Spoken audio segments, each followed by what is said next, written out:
ভারতীয় যুবককে বাংলাদেশি তকমা দিয়ে রাজস্থান থেকে আটক করে বাংলাদেশে পাঠিয়ে দেয় পুলিশ। দীর্ঘ 20 দিন পর ফিরল দেশে। পরিযায়ী শ্রমিকের নাম আমির শেখ। রাজস্থানে 2 মাস ডিটেনশন ক্যাম্পে শারীরিক ও মানসিক নির্যাতনের শিকার মালদার পরিযায়ী শ্রমিক। উপযুক্ত নথিপত্র দেখানোর পরেও রেহাই পায়নি মালদার যুবক। তারপরে ঘোজাডাঙ্গা সীমান্ত থেকে বিএসএফ তাকে বাংলাদেশে পাঠিয়ে দেয়। দীর্ঘ 20 দিন বাংলাদেশে থাকার পর বাংলাদেশ পুলিশ তাকে ঘোজাডাঙ্গা সীমান্তে দিয়ে বিএসএফ এর হাতে তুলে দেয়। এরপর বসার থানার পুলিশের কাছে উপযুক্ত নথিপত্র দেখিয়ে তার পরিবার তাকে বাড়ি ফিরিয়ে নিয়ে যায়।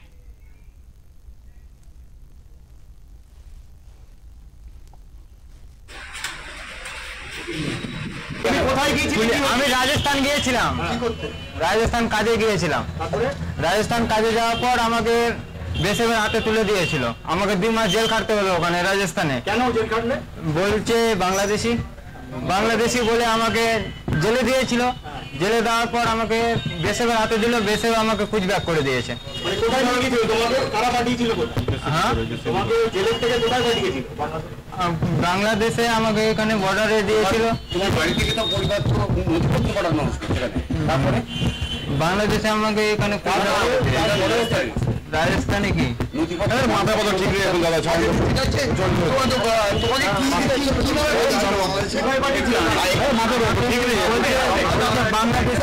বাংলাদেশি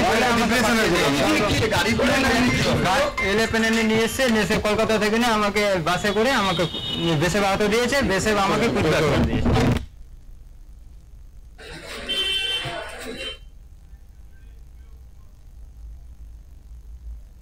মালদার পরিযায়ী শ্রমিক আমির শেখকে ফিরে পেয়ে তার বাবা জেমস শেখ বলেন, ভারতীয় নাগরিক আজ বাংলাদেশি তকমা পাচ্ছে কেবলমাত্র বাংলা ভাষা বলার জন্য।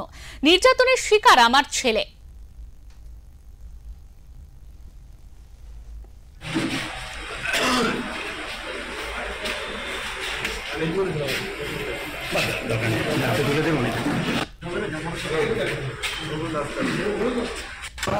তাকে বাংলা শুধু কথা বলার জন্য, এরা বাংলা কথা বলেছে, বাংলা কথা বলার জন্য তাকে বাংলাদেশ পোস্টব্যাক করে দিয়েছে। কতদিন ছিল আপনার ছেলে? আমার ছেলে ওখানে রাজস্থানে 1 মাস কাজ করার পরে ওখানে পুলিশ ওখানে গাড়িতে ওখানে নামিয়ে ওখানে জিজ্ঞাসাবাদি করে যে কি আপনার প্রমাণপত্র দেখাও।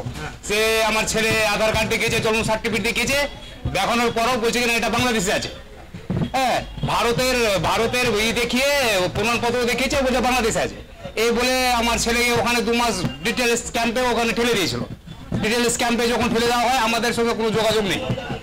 তারপরে আমার ছেলেকে ওখান থেকে যখন পুশব্যাক করে দেওয়া হয় আমার ছেলেকে ওখানে আপনার বুজাডাঙ্গা বর্ডার বলছে, সে বুজাডাঙ্গা বর্ডার।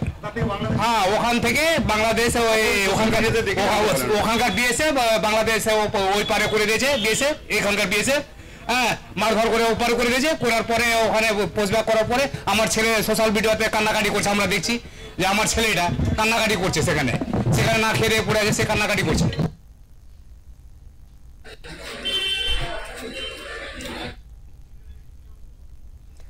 মালদার কালিয়াচক থানার জামালপুরের পরিযায়ী শ্রমিক আমির শেখকে রাজস্থান থেকে আটক করে বাংলাদেশে পাঠিয়ে দিয়েছিল পুলিশ। তাকে বাংলাদেশ থেকে ফিরিয়ে এনে বসিরহাট থানায় পুলিশের হাতে তুলে দেয় বিএসএফ। জানা যায়, মালদার এই যুবক কর্মসূত্রে রাজস্থানে গিয়েছিলেন শ্রমিকের কাজ করতে। সেই সময় সেখানকার পুলিশ তাকে বাংলাদেশি সন্দেহ করে তাকে আটক করে। তারপর আমির যোগাযোগ করে তার পরিবারের সঙ্গে। পরিবার ভারতীয় নাগরিকত্ব প্রমাণপত্র পাঠিয়ে দেয়।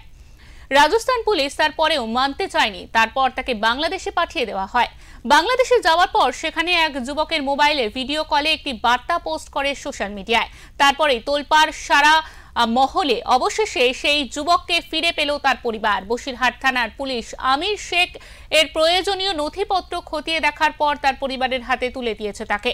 মালদা থেকে তার পরিবারের বাবা, কাকা, দাদা ও একজন আইনজীবী আসেন বসিরহাট থানায়।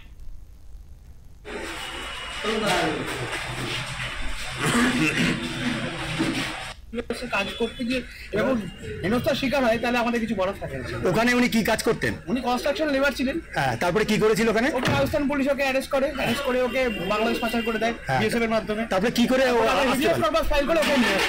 কি করে আসলো? বিএস কর্পাস ফাইল করার পরে ওর বিএসএফ ওকে আপনাদের জন্য বসে থানা আইছিল ওকে দিয়ে যায়। মানে এটা কি ফ্ল্যাগ মিটিং এর মাধ্যমে হয়েছে? ফ্ল্যাগ মিটিং কোথায়? মামলা করার মাধ্যমে হয়েছে, মামলা অর্ডার বেসিসে হয়েছে।